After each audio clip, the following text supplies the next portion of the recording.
सबसे पहले आज के इस शिव गुरु महोत्सव के मुख्य अतिथि मेरे गुरु महेश्वर शिव के चरणों में मेरा प्रणाम। इस आयोजन के विशिष्ट अतिथि इस कालखंड के प्रथम शिव शिष्य साहब श्री हरिनाथ जी को प्रणाम। उनके इस संकल्प को साथ देने वाली ममतामयी दीदी मां नीलम आनंद को प्रणाम। और इस आयोजन में आप सभी उपस्थित भाई बहन को मेरा प्रणाम। विगत कई घंटों से भगवान शिव का गुरुपद और उनकी शिष्यता के संबंध में बातचीत हम लोग सुन रहे हैं। यह मंच जिसका उपयोग शिव के शिष्य करते हैं, अपने अनुभवों को समाज के लोगों के बीच रखने की कोशिश करते हैं।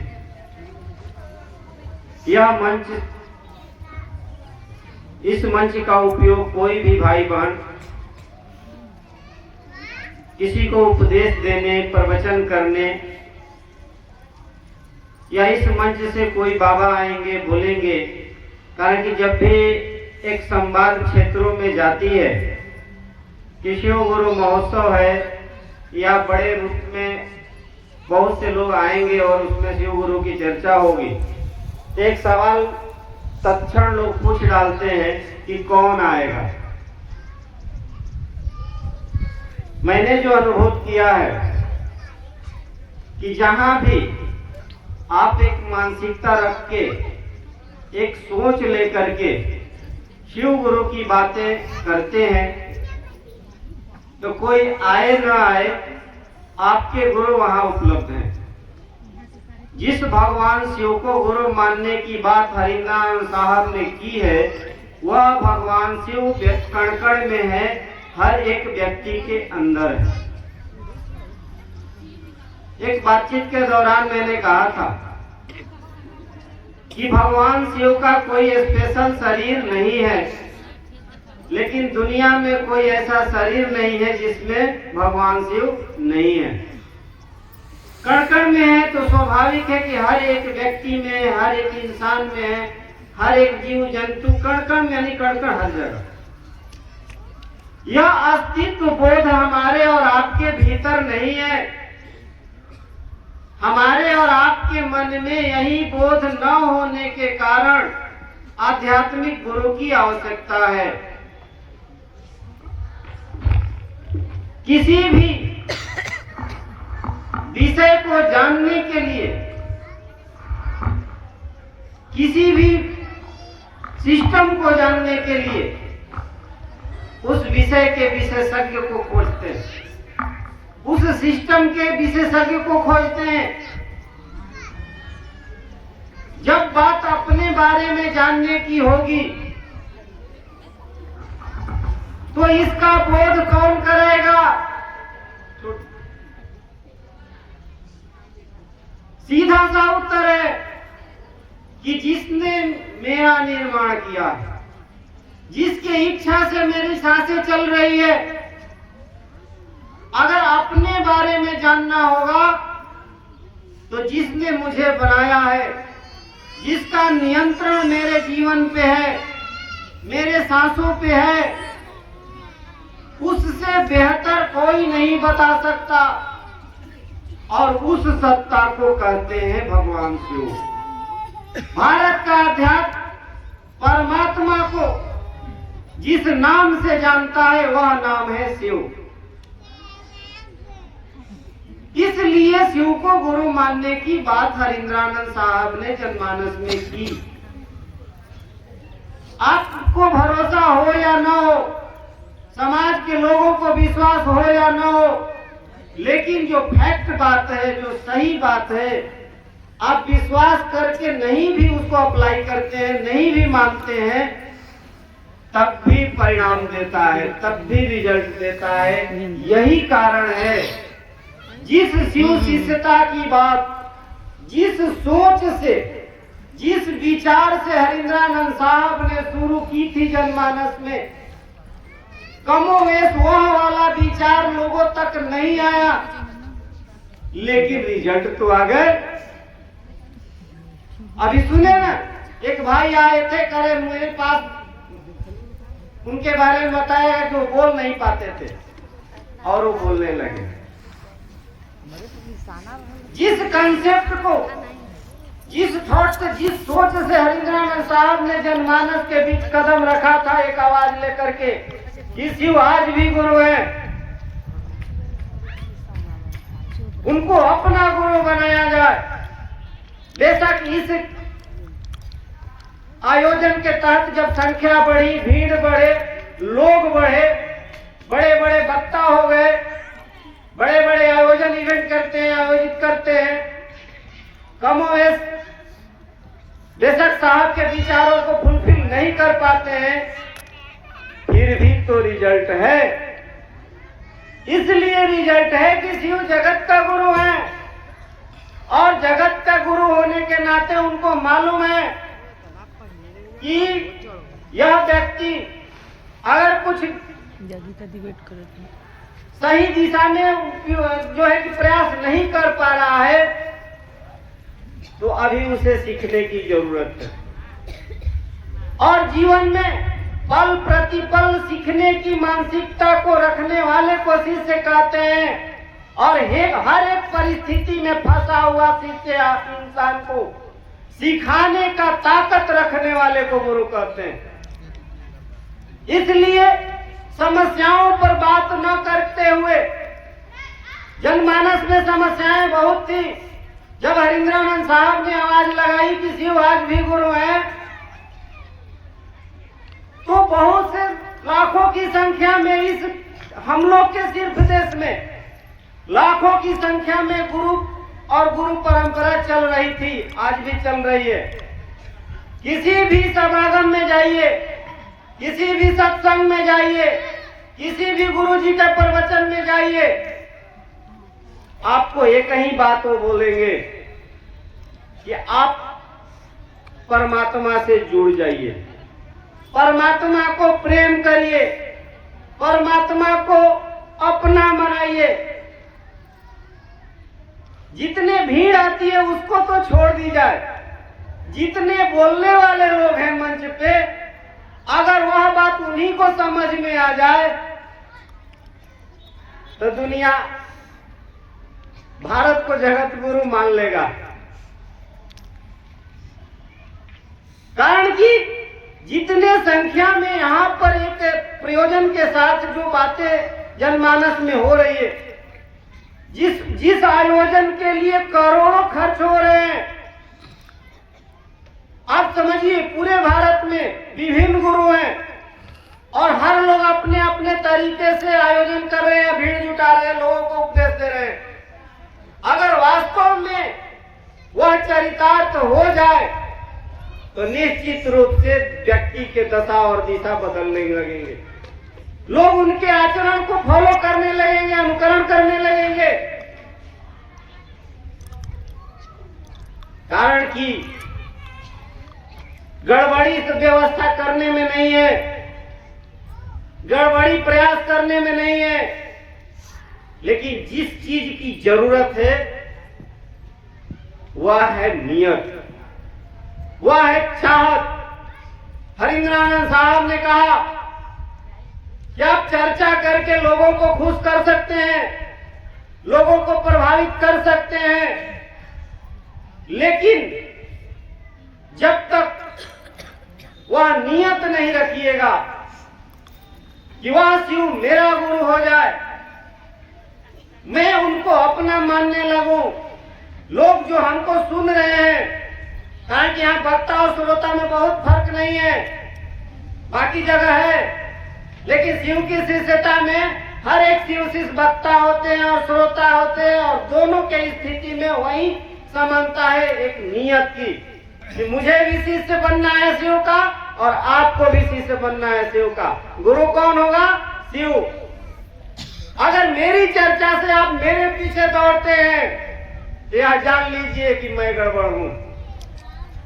मैं सही बात को आपके बीच नहीं रख पा रहा हूं, कारण कि हरिंद्रानंद जी ने एक संभावना देखी है कि समाज का लोग जब यह नियत लेकर के शिव को गुरु मानेगा कि मेरे जीवन में शिव गुरु हो जाए, हे शिव आप मेरे गुरु हैं, या संवाद सिर्फ संवाद नहीं है, यह सिर्फ वाक्य नहीं है, यह आपको समझने के लिए, हमको समझने के लिए कि आप मेरे गुरु हैं। यह अभिवादन जो करते हैं अपने गुरु जी के सामने, वह अपने को समझाने के लिए करते हैं। यह अपनापन आपके जीवन में तय करेगा कि आपके आध्यात्मिक ऊंचाई किस लेवल की होगी। यह तय नहीं करेगा कि हम बोल रहे हैं तो कितना भीड़ सुन रहा है, यह तय करेगा कि हे शिव आप मेरे गुरु हैं, इसमें कितना दर्द है, कितना अपनापन है। शिव की शिष्यता बोली और तालीबाजी नहीं है, शिव की शिष्यता एक दर्द है, एक एहसास है, एक अपनापन है। जिस सोच से, जिस चाहत से शिव गुरु की बातें चली, उस चाहत को आगे बढ़ाने के लिए, उस विचार को आगे बढ़ाने के लिए हर एक को जिम्मेदार शिव शिष्य, हर एक शिव शिष्य जिम्मेदार है जो यह मानता है कि शिव मेरे गुरु हैं। जिसके मन में ये भावना जग रही है कि चर्चा के नाम पे व्यापार हो रहे हैं, चर्चा के नाम पे जो है कि लोगों को गुमराह किए जा रहे हैं, उसकी जिम्मेदारी और बढ़ जाती है। भाई साहब लोग तो करेंगे, आप शिव शिष्य है तो आप करिए। इसी विषय को लेके हमारे और जुगल जी के बीच बात हुई, और लोग भी थे। हमने कहा कि शिव गुरु महोत्सव रखेंगे हम लोग, तो उसमें न्यूनतम खर्चे रखेंगे, कारण कि मैसेज तो भाई कुछ भी हम करेंगे समाज के लोग पकड़ लेगा। ऐसा नहीं है कि समाज के लोग बेवकूफ है, सिर्फ रिस्पेक्ट है शिव गुरु के नाम से, सिर्फ रिस्पेक्ट है साहब श्री हरिंद्रानंद के नाम से, और उनके नाम को बड़े ही आराम से लोग भजा रहे हैं। इसलिए अपने अपने शिष्य होने की जिम्मेदारी को निभाई जाए। काबिलियत इसमें नहीं है कि मैं कितना अच्छा बोल लेता हूँ, काबिलियत इसमें नहीं है कि आप किसके करीबी रहे हैं, काबिलियत इसमें है कि आप अपने शिष्य होने का परिचय तो दे दीजिए समाज को। साहब ने जो सपना देखा था कि आप जब चलेंगे, रास्ते से गुजरेंगे, तो लोग कहेंगे देखो शिव का शिष्य जा रहा। आपके आचरण को देख करके कोई कहेगा ए भैया तनी हमरो घोषणा कर दीजिए ना। कारण कि समाज के लोग बहुत जगह टेस्ट ले चुका है, उसको बेवकूफ न समझा जाए, बस बोलते नहीं है लोग। कारण कि भारत में एक ऐसी आस्था है ना, आस्था एक ऐसा चीज है, धर्म का ऐसा मापदंड निर्धारित किया गया है कि इसको आधार बना करके समाज के अधिकांश वर्गों को ठगा जा सकता है। हरिंद्रानंद साहब ने यही एक अलग जगाई, यही एक चिंगारी लगाई जनमानस में कि जब लोग शिव को गुरु मानेंगे, जब लोग शिव का शिष्य बनेंगे, अपने गुरु शिव को अपना शिष्य भाव देंगे, तो उसके गुरु शिव उसके संपूर्ण जवाबदेही लेंगे और उत्तरोत्तर उसकी आध्यात्मिक चेतना जगेगी, अपने को समझेगा। और समाज के लोग, चालाक लोग जो उसको धर्म के नाम पे, अध्यात्म के नाम पे, जादू टोना के नाम पे, तंत्र मंत्र के नाम पे जो अभी तक ठगते आए हैं, जब वह गुरु शिव का शिष्य होगा तो लोगों से ठगाने से बचेगा। इसलिए ठगने वाले आपको मिल जाएंगे समाज में, सावधान आपको होना है, आपको जागरूक होना है कि जब महादेव आपके जीवन में कल्याण नहीं कर सकते तो लोग नहीं कर सकता। ये आपको विश्वास करना होगा। आप अपने आप से पूछ सकते हैं, कहा जाता है ना कि जब दुनिया को बनाने वाला परमात्मा जो मुझे बनाया है, जिसकी इच्छा से मैं सांस लेता हूं, अगर वह मदद नहीं करेगा तो दुनिया में कोई नहीं मदद करेगा। आप काहे भटक रहे हैं किसी भाई बहन के पीछे, किसी दीदी के पीछे? कोई आपको गारंटी देता हो कि मेरे साथ रहिए आपका काम हो जाएगा। सावधान होने की जरूरत है। साथ रहना बेकार नहीं है, साथ रहिए, अनुभव लीजिए, लेकिन उसके बाद जो आपका शोषण करने के लिए हो, आपका दोहन करने के लिए हो, आपको ठगने के लिए हो, तो वहां अपने बचिए। साहब भी कहा करते थे कि पाकिट मार घूमेंगे, आप अपने को सावधान रहिए। जगत में लोग ठगने वाले मिलेंगे, जगत में पैर खींचने वाले लोग मिलेंगे, आपको सावधान होना है। इसलिए शिव की शिष्यता का एकमात्र उद्देश्य है कि जो जगत गुरु शिव, जिसकी दया से कोई धरती पे गुरु का काम करता है, गुरु पद अर्जित करता है, वो मूल गुरु, मूल दया के दाता भगवान शिव, जो हम हर एक दिलों में धड़क रहे हैं, उस शिव को अपना शिष्य भाव दिया जाए। हे शिव, आप मेरे गुरु हैं, मैं आपका शिष्य हूँ। यह मौन संवाद अपने गुरु शिव को दिया जाए। यही एक संवाद आपके हर एक स्थिति परिस्थिति का निर्धारण करेगा। मेरे अपने अनुभव है, आज मैं इतना कॉन्फिडेंस के साथ बोल रहा हूँ, कभी जब मैं माना होगा शिव गुरु, उस दिन तो ये सब बात नहीं थी। यह कैसे आया, यह कॉन्फिडेंस कहां से आया? किसी ने उधार नहीं दिया मेरे भाई बहन। यह जो भी हो सका है वो मेरे गुरु शिव की दया है, और वह हर एक व्यक्ति के लिए संभव है। इसलिए हमको और आपको एक कोशिश करनी है। वही कोशिश सन 1974 में हरिंद्रानंद साहब कारा के गांगी श्मशान में किया था कि गुरु भगवान हो सकते हैं तो भगवान गुरु क्यों नहीं, और उन्होंने तय किया, गुरु मान लिया तो मान लिया। इसलिए मैं आप सबों से निवेदन करना चाहूंगा, यह तय करना होगा अपने जीवन में, गुरु मान लिया तो मान लिया। आगे का पूरी जितनी भी आपकी संभावनाएं हैं, जितनी भी आपके उम्मीदें हैं, इसी के वजह से जितना मजबूत आपका संकल्प होगा, गुरु मान लिया तो मान लिया, उतनी ही मजबूत आप लौकिक और पारलौकिक जो बैलेंस हो सकेगा। मेरे अपने अनुभव है, ये कोई किताब की बात नहीं है। इसलिए हमको और आपको यह तय करना होगा। शिव चर्चा में आने की सफलता तभी है जब हम तय करें गुरु मान लिया तो मान लिया। जिस तरह विद्यालय जाने की सफलता कब है, स्कूल जाने की सफलता छात्र को कब है? जब छात्र तय करता है कि अब मुझे पढ़ना है। तो जान लीजिए, आपके शिव चर्चा में आने का या कहीं शिव चर्चा में जाने का सफलता तभी है जब आप तय करते हैं गुरु मान लिया तो मान लिया। जब यह आप तय कर लीजिएगा तो तीनों सूत्र आप कर लीजिएगा, और नहीं तो कोई कितनों करवाएगा, कितनों रटवाएगा। हम लोगों ने देखा, कारण के अनुभव की कमी के कारण कभी हम लोगों ने भी सोचा कि इसको घोर के पिला देते हैं।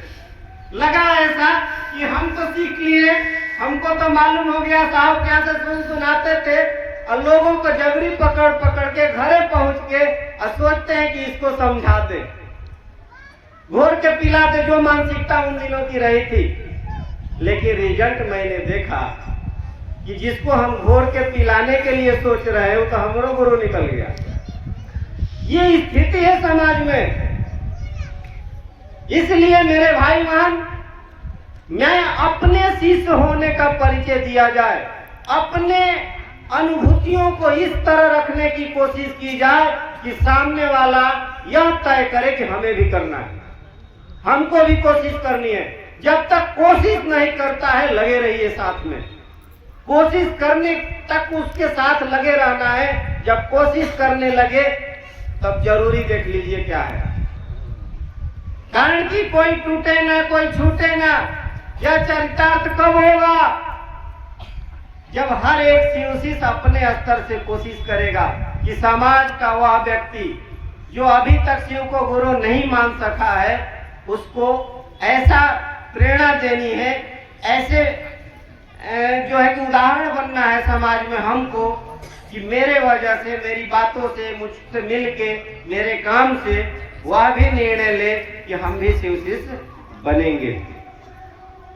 ठीक है, जिज्ञासा है। चलिए, जिज्ञासा है दया भाव क्या है, समझाने का कष्ट करें भाई रमेश जी वाराणसी से। शिष्यानुभूति में एक पंक्ति है,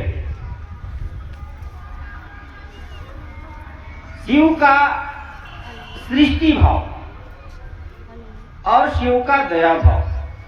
शिव मीन्स परमात्मा, गॉड। मैंने पहले ही कहा कि भारत का अध्यात्म परमात्मा को जिस नाम से जानता है वह नाम है शिव। उसके दो भाव हमारे मनीषियों ने पूर्व में इसको माना है, हरिनाथ साहब ने भी उसको कोट किया कि शिव के सृष्टि भाव और दया भाव में ही जीव और जगत की समस्त स्थितियां परिस्थितियां है। यानी जो पहले बन के मिट गया, जो अभी चल रहा है या जो बाद में होना है, ये सब किसमें है? शिव का सृष्टि भाव और दया भाव में। सृष्टि भाव के तहत वह परमात्मा सृजन करने का काम करते हैं, पालन करने का काम करते हैं, संहार करने का काम करते हैं, यानी उत्पत्ति स्थिति लय। उत्पत्ति स्थिति लय को आध्यात्मिक पुस्तकों में नाम मिल गया ब्रह्माणी शक्ति, वैष्णवी शक्ति, रुद्राणी शक्ति। यानी जो पैदा करने की शक्ति है वो ब्रह्माणी शक्ति है, जो पालन करने वाली शक्ति है वो वैष्णवी शक्ति है, और जो संहार करने वाली, मतलब वापस करने वाली, नहीं कहते कि आदमी आज था, अभी 1 घंटा पहले देखे थे, मर कैसे गया, तो जो वापस होने की बात है यही रुद्राणी। ये शिव के सृष्टि भाव के अधीन है। दूसरा पक्ष है दया भाव, जो जीव से शिव की तरफ, मतलब कि जीव भाव से शिव भाव के तरफ वापसी का मार्ग है। और जब लोग वापस होते हैं, जीव भाव में होते हैं, तो क्या करते हैं? मैं हूं, मेरा घर है, मेरी गाड़ी है, मेरा सामान है, मैं इस देश का नागरिक हूं, इस धर्म का आदमी हूं, इस जाति का आदमी हूं। जब व्यक्ति के भीतर दया भाव बढ़ता है, दया कैसे बढ़ेगा? जब किसी अच्छे गुरु का शिष्य होंगे। अब कोई भी अच्छा गुरु है, सही गुरु है, तो उसके अंदर जो शिव भाव है वह शिव का ही शिव भाव है। कारण कि करत स्वामी सेवक सिर लीला, परमात्मा कुछ भी करेंगे तो किसी न किसी के माध्यम से कर देते हैं।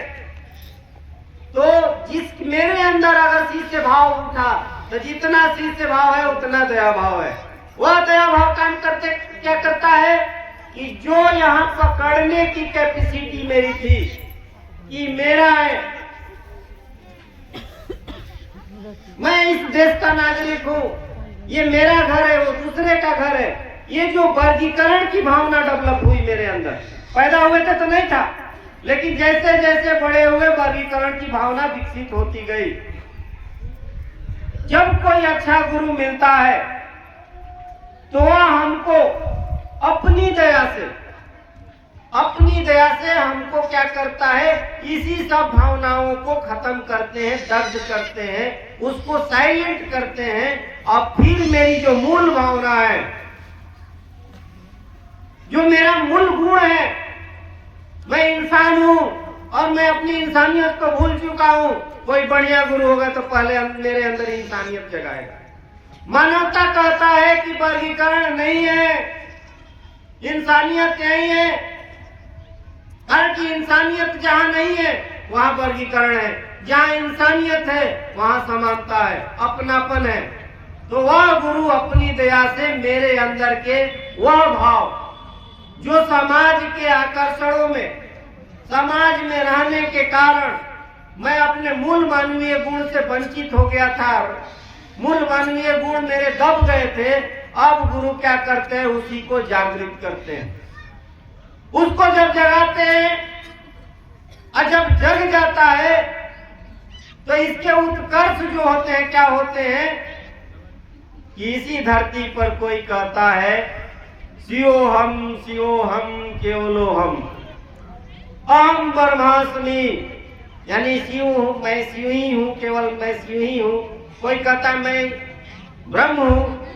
और वही सेंटेंस को हरिन्द्रानंद साहब ने अपने शब्दों में बोला कि रहो तो शिव, बनो तो शिव, जियो तो शिव।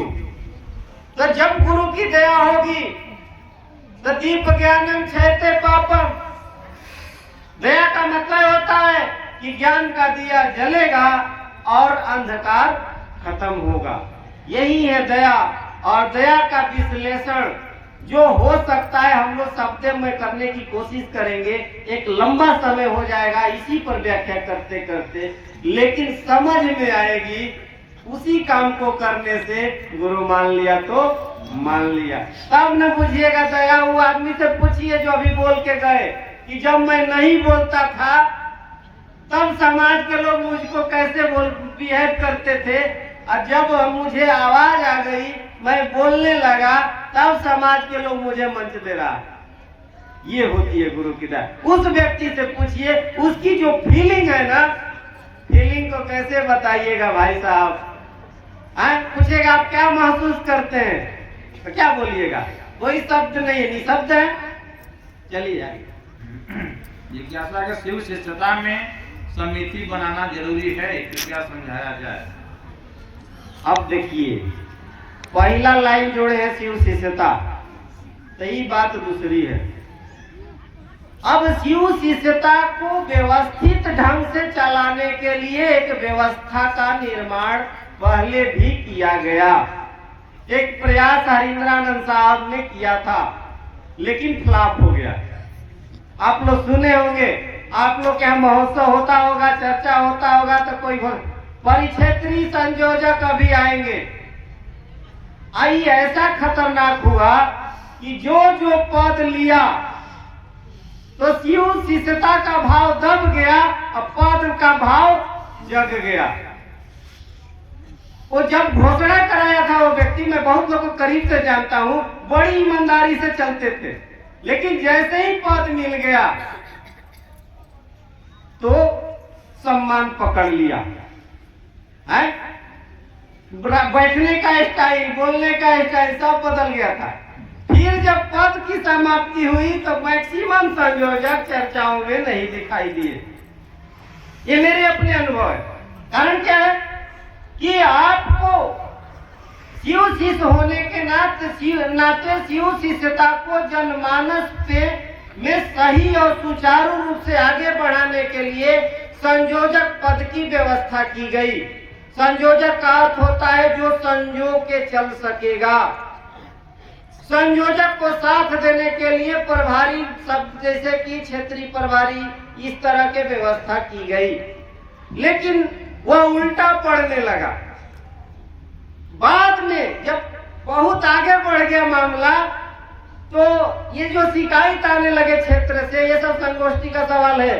महोत्सव में हम लोग बैठे हैं, शॉर्टकट में बोलूंगा, कारण कि कहा ही गया है पर्दे में रहने दो। बहुत पर्दा उठाने की भी जरूरत नहीं है, लेकिन ऐसे लोगों को लगता है कि मैं समिति का मेंबर या संयोजक हूं, तो व्यक्तिगत मिलकर बात कर लीजिएगा। शिव की शिष्यता की बात हो रही है मेरे भाई साहब। आप शिव के शिष्य बनिए। आप अपने जीवन में कोई भी व्यवस्था, कोई भी बिजनेस व्यापार कर लीजिए, कोई भी नौकरी करिए, वो छूट है। लेकिन आपका दो काम अलग अलग काम है। इसको खिचड़ी मत बनाइए, उसको मिक्सअप मत करिए कि महादेव के नाम पर अपना वाला बात मनवाइएगा। आपके संस्था की व्यवस्था है, एक कोई भी संस्था का निर्माण होता है और सरकार से मान्यता लेनी होती है, तो सामाजिक काम, शिक्षा, स्वास्थ्य, लोगों के जागरूकता, इस तरह के पर्यावरण संरक्षा, सुरक्षा, इस तरह के व्यवस्था दे करके सरकार को अप्लाई करते हैं और रजिस्ट्रेशन कराते हैं। अपने मेंबर्स को दिखाने के लिए आपकी संस्था है अंतर्राष्ट्रीय, राष्ट्रीय, तो हाँ, अब जिला जिला आपके मेंबर होने चाहिए, तो वो आपकी व्यवस्था है, आपकी मजबूरी है। लेकिन जिसको आप समिति का मेंबर बनाते हैं उसको समझाते नहीं है कि तुम्हारा काम क्या है। उसको शिव चर्चा का झांसा दे देते हैं, साहब के नाम का दुहाई देते हैं कि साहब उनके नाम पर आप करिए, रामदेव के नाम पर करिए। आप उसको समझाइए कंसेप्ट कि एक संस्था जो बनी है वो लौकिक व्यवस्था है, शिव शिष्यता जो है आध्यात्मिक व्यवस्था है। शिव का शिष्य होने का मतलब यह है कि व्यक्ति का उत्थान, किस तरह का उत्थान, मानसिक, आत्मिक, सामाजिक, माने हर स्तर से उत्थान। हरिनारायण साहब पटना लॉ कॉलेज में कानून का विद्यार्थी थे जब शिव को गुरु माने, शिव का शिष्य बने तो बिहार सरकार में प्रशासनिक सेवा में डिप्टी कलेक्टर के पद पे ज्वाइन किए और ज्वाइंट सेक्रेटरी के पद से रिटायर हुए। सामाजिक भी दायरा उनका बढ़ा, सामाजिक कद बढ़ा, लोग सम्मान से उनको साहब कहने लगे अफसर होने के नाते। और आध्यात्मिक ऊंचाई, जो उत्कर्ष, नए नए खोज और लोगों के अनुसार आज के विकसित हो रही मानवीय चेतना के प्रेमपूर्ण उत्कर्ष के लिए जगत गुरु शिव की शिष्यता एकमात्र विकल्प, यह शब्द देने का काम एक शिव शिष्य करते हैं। तो शिव शिष्यता दूसरी बात है और कोई संस्था आपके सहयोग में है। शिव शिष्यता को बढ़ाने के लिए सहयोगी के रूप में एक संस्था का निर्माण करने की कोशिश की गई, लेकिन शिव शिष्यता पर सहयोग न करके व्यवस्था पर सहयोग होने लगा। साहब को लगा तो साहब ने अपने ही रीजन में उसको खारिज कर दी। फिर एक नई व्यवस्था के तहत अभी चलाए जा रहे हैं। ये बात जरूर है कि अभी शरीर में साहब थे तबे इस तरह की बातें आने लगी थी। और एक बात जान लीजिए, मैं ही हूं और मेरे साथ 200-400 लोग हैं तो सबकी सुननी पड़ती। इसलिए ध्यान रखिएगा कि शिव का शिष्य बनना जरूरी है। शिव शिष्य बनिए, किसी भी संस्था का, किसी भी समिति का मेंबर रहिए, आपको आपके गुरु को उससे कोई दिक्कत नहीं है। मैं भी नौकरी करता हूँ, मैं भी किसी का पिता हूँ, मैं भी किसी का बेटा हूँ, मैं भी समाज का नागरिक हूँ, मैं भी किसी राजनीतिक पार्टी के लोगों से मिलता हूँ। सब काम अपने अलग अलग है, तो बाकी बाहर के काम को बाहर रखिए। शिव की शिष्यता का एकमात्र लोकाचरण है, एकमात्र उद्देश्य है मनसा वाचा कर्मणा। शिव शिष्यों का यह लौकिक उद्देश्य है और यही लोकाचरण जगत के लिए अनुकरणीय है। तो हमको मन से, वचन से, कर्म से शिव का शिष्य बनना है। बाकी तो हम लोग कई जगह मेंबर तो पहले से, एक आगो और भी बढ़ जाएगा तो कोनो दिक्कत नहीं है, लेकिन उसको थोड़ा सा बाइफर्केट करना सीख लीजिए कि मेरा ड्यूटी क्या है। वो ड्यूटी है आपका, यह भी ड्यूटी है, तो इसमें हमें क्या करना है, उसमें हमें क्या करना है। जो भी आपको मेंबर बनाने आवे, समिति का सदस्य बनाने आवे, उससे पूछिए सवाल कि मेरा काम क्या होगा। और साहब ने जो 3 सूत्र दिया है वो कौन सा काम है, दोनों को समझ लीजिए, बड़ी आराम रहेगा। कभी आप गुमराह नहीं होगिएगा, आपके कंधा पर कोई बंदूक रख के नहीं चलाएगा, नहीं तो आपसे बहुत काम करवा लिए जाएंगे। जब आपको पता चलेगा तो लगेगा कि हम ही ठगा गए। तो इसलिए शिव का शिष्य बनिए। आपके गुरु इतना जवाबदेह है कि आपको किसी भी मामले में आपके सर झुकने नहीं देते हैं, अगर आप शिव के शिष्य हैं तो।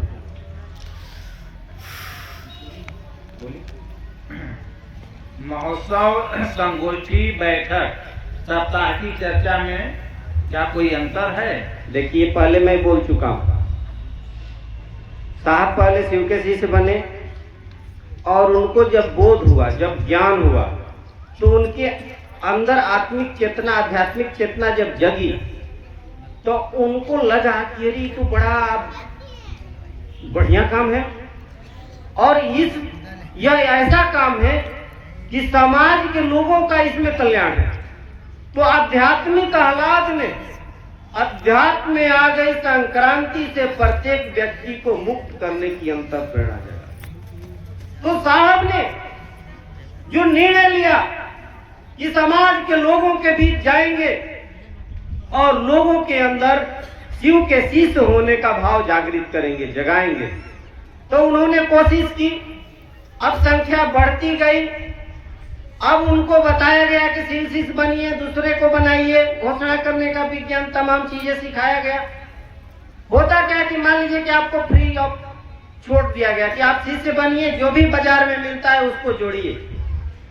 एक व्यवस्था बनी कि लोग एक साथ बैठे, तो अपने अपने इलाके में सप्ताह में एगो दिन निश्चित कर ले और एक साथ बैठे 20-50-100 लोग और अपने अपने अनुभवों को शेयर करेंगे एज ए ट्रेनिंग सेंटर, कि एक साथ जब बैठेंगे तो मेरे अनुभव से आप सीखिएगा, आपके अनुभव से हम सीखेंगे। कारण कि जो हम लोग के गुरु है ना, वो हर जगह है लेकिन दिखाई नहीं देते। कहा गया ना, बिन पग चले बिन सुने बिन काना, जिसके बारे में कहा गया कि इनका पैर नहीं है, इनका कान नहीं है, लेकिन चलियो लेते हैं सुनियो लेते हैं। तो बड़ा लाजवाब गुरु है हम लोगों के। तो कहा गया कि जब शिव के शिष्य 10-20-50 लोग एक साथ बैठेंगे और एक सप्ताह में अपने अपने अनुभवों को, किए गए काम को आपस में शेयर करेंगे तो लोगों के जागरूकता बढ़ेगी, ज्ञान बढ़ेगा। कारण कि हम लोगों ने कभी मेहनत किया है तब ना आज बोल रहे हैं। तो इसी तरह हर एक व्यवस्था, हर एक गांव में, हर एक कस्बा में एक व्यवस्था की गई कि सप्ताह में आप लोग बैठिए। लेकिन सप्ताह में बैठने के जो उद्देश्य से उसको पलट दिया गया, अब इसको चर्चा बना दिया गया। चर्चा में क्या है कि चर्चा में हम आ गए। मैंने देखा है बहुत लोग से कि चर्चा में जो आ गया ना तो वो बुझ लिया, दूसरा सूत्र कर लिए। जो चर्चा करवा लिया वो बुझ लिया, दूसरा सूत्र कर लिए।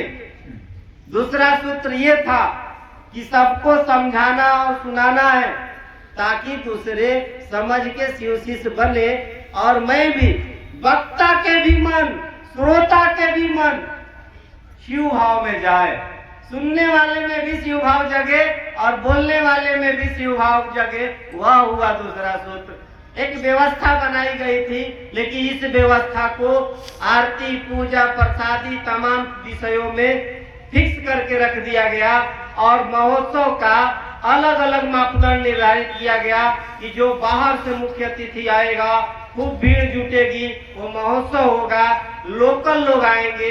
तो एक नाम था पहले मिनी महोत्सव, लोकल लोग, माने अभी दूसरे जिला से मान लीजिए पप्पू भी आए हैं, हम आए हैं, तो मिनी महोत्सव, बड़ी चर्चा, छोटी चर्चा, यहाँ तक कि आंगन में हो गया तो आंगन चर्चा, घर में हो गया तो घर चर्चा। लोग है भाई, परमात्मा के बनाए हुए लोग हैं, तो दिमाग तो है ना है। तो जैसे जैसे लोग आगे बढ़े अपना नाम देते गए। अरे आप परमात्मा का भी हजारों नाम के दिया है, महादेव अपने से लिखे हैं, शिव, महादेव, भोलेनाथ, ये सब के नाम दिया है। जो है पब्लिक है, कहा जाता है पब्लिक है, सब जानती है, जानते सब लोग हैं, बुझते नहीं है। इसीलिए जानकारी की फैलाव की जरूरत नहीं है, समझने की जरूरत है। जानकारी आप लोग के पास है। किसी भी आयोजन का एकमात्र उद्देश्य है आपका शिव शिष्य होना और आपका प्रयास किसी के शिव शिष्य होने के लिए होना। यही महोत्सव का मूल कंसेप्ट है। हर एक शिव शिष्य को यह अधिकार है अपने गुरु शिव के नाम पर एक उत्सव करने का। आज जब हम लोग बर्थडे सेलिब्रेशन करते हैं बच्चों का, छोटा उत्सव होता है, किसी व्यक्ति का नाम जुड़ा है, उत्सव है। और जहां महादेव का नाम जुड़ा किसी भी उत्सव में, तो इनके सब नाम के पहले महा है, तेहरो महोत्सव है। ठीक है, जहां महादेव का नाम जुड़ेगा किसी भी उत्सव वह महोत्सव होगा। जैसा है कि अजपा जप और मानसिक जप दोनों करना है कि एक ही? देखिए, दो बात है। अजपा, अजपा का अर्थ होता है जिसे जपा न जा सके। मानसिक का मतलब होता है कि मन में जो सोच आपकी आ रही है, तो मन में जो सोच आ रहा है वो मानसिक हो गया। और जो आप कर ही नहीं सकते है अजपा, माने अजपा माने जिसे नहीं जप सकते। यह दोनों काम कैसे करते हैं? हरिनारायण साहब ने एक व्यवस्था दी कि समाज में जो व्यक्ति है अपने कर्म के, पूर्व के कर्म फलों से जो है वो दुख और सुख के परिस्थितियों से गुजर रहा है। कभी सुख मिल रहा है तो खुश हो जा रहा है, और इतना खुश हो जा रहा है कि हार्ट अटैक हो जा रहा है। मैंने देखा है ऐसे ऐसे खबर मिला है कि कोई ऐसी घटना हो गई उसके घर में, इतना खुश हो गया कि हार्ट अटैक हो गया। ऐसी भी समाज में खबर मिलती है कि इतना दुखी हो गया कि हार्ट अटैक हो गया। मैंने कि दुख को भी बर्दाश्त नहीं कर सका, सुख को भी बर्दाश्त नहीं करा, तो व्यक्ति और समाज के लोगों को अपने जीवन को बैलेंस रखने के लिए, जो अपने पूर्व प्रारब्ध और वर्तमान प्रारब्ध से जो अपने जीवन को न चाहते हुए भी भोगने को मजबूर है, तो अध्यात्म के दुनिया में जो पूर्व के भी खोज ऐसे रहे हैं कि कोई भी सिद्ध मंत्र अगर व्यक्ति एक माला 108 की संख्या जिसमें निर्धारित है, जो समय और चक्र थी काल पे बना है, 27 नक्षत्र और 4 दिशाओं का गुणात्मक योग है 108। इसके लंबी व्याख्या है और समय कम है और आप लोगों को घर भी जाना है। शॉर्टकट में मैं बोलना चाहूंगा, तो 108 एक सिद्ध मंत्र का मानसिक जाप अगर कोई भी व्यक्ति, सामान्य व्यक्ति करता है, तो उसके प्रारब्ध जनित कष्ट से उसको आराम मिलता है। कोई हरिंद्रानंद साहब ने जब शिव शिष्टता की बात जनमानस में की और उनको महादेव ने 1 साल के बाद नमः शिवाय उनके सांसों पर महसूस कराया था, 7 साल तक उसी को करने के बाद उनको इसका आकलन हो गया था कि समाज के लोगों को इससे कैसे फायदा होगा। तो उन्होंने कहा कि मानसिक यानी मन से सोचिए, यही सोचिए कि हम अपने गुरुजी को प्रणाम कर रहे हैं और कैसे कर रहे हैं, नमः शिवाय से।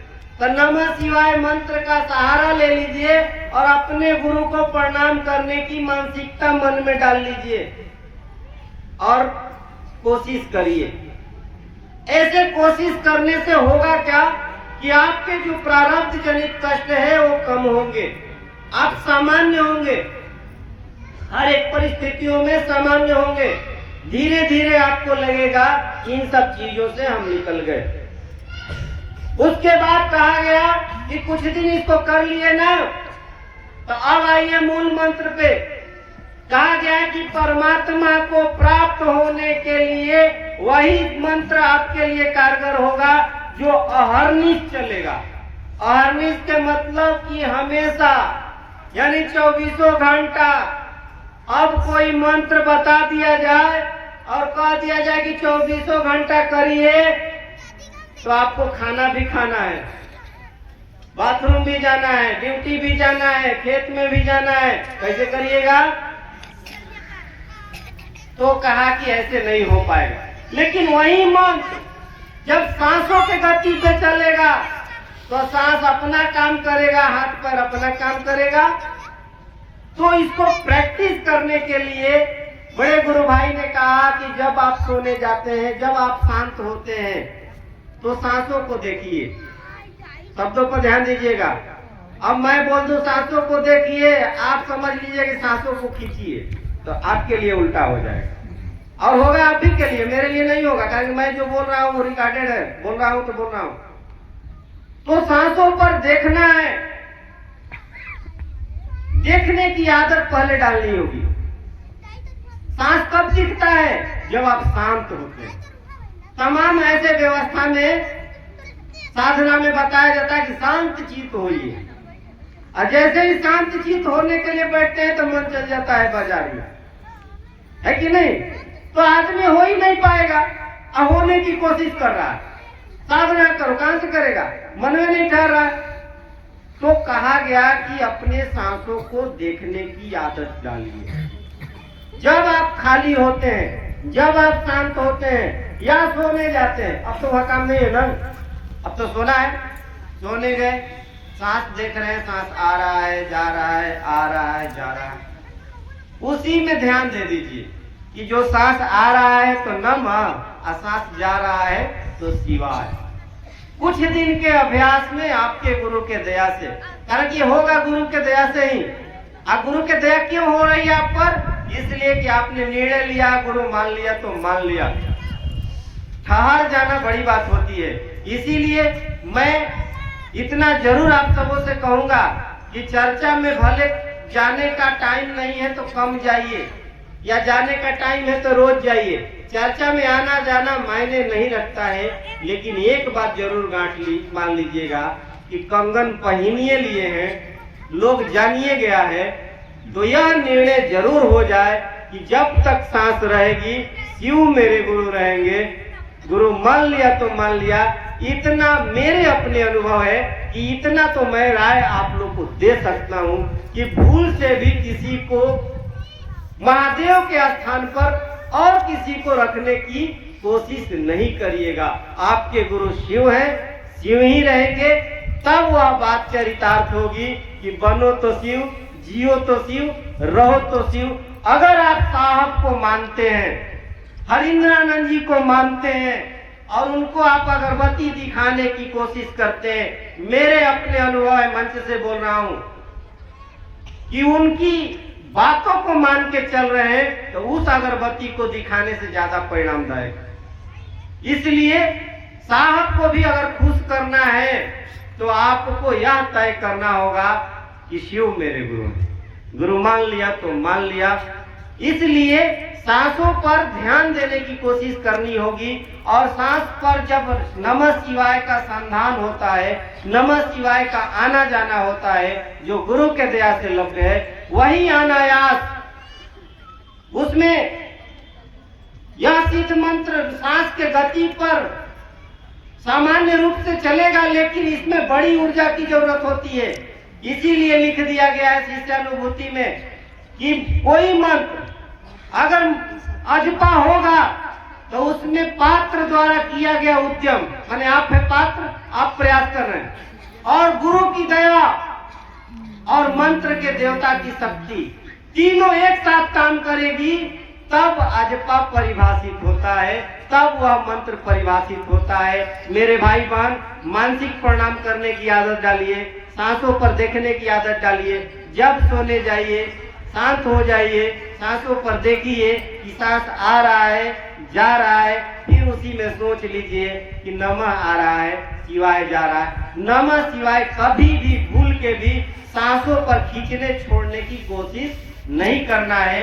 यह कोशिश करके बहुत लोग डिस्टर्ब हो चुके हैं पहले। इसलिए हमको आपको सांस की अपनी गति है और उसको नॉर्मल रूप में चलने दीजिए। सांस का गति डिस्टर्ब होता है तो मेडिकल साइंस में उसको बीमार घोषित कर दिया जाता है। ब्लड का सर्कुलेशन डिस्टर्ब होता है, बीपी चाहिए तो कहते हैं बीपी का मरीज है, वो बीपी बढ़ गया है, बीपी नहीं रहेगा, ब्लड प्रेशर नहीं रहेगा, तब वो व्यक्ति नहीं रहेगा। शुगर अगर शरीर में नहीं रहेगा तब वो व्यक्ति नहीं जी पाएगा, इसका लेवल बढ़ जाता है, घट जाता है।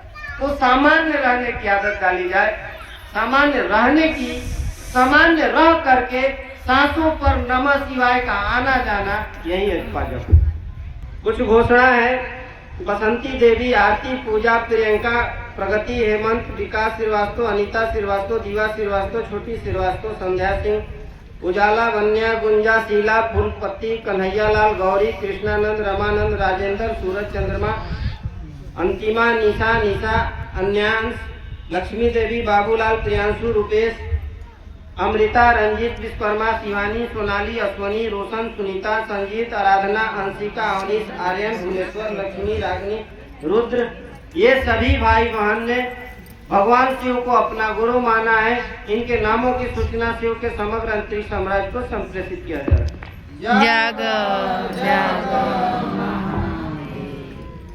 और इसी के साथ ही आप सभी को मेरा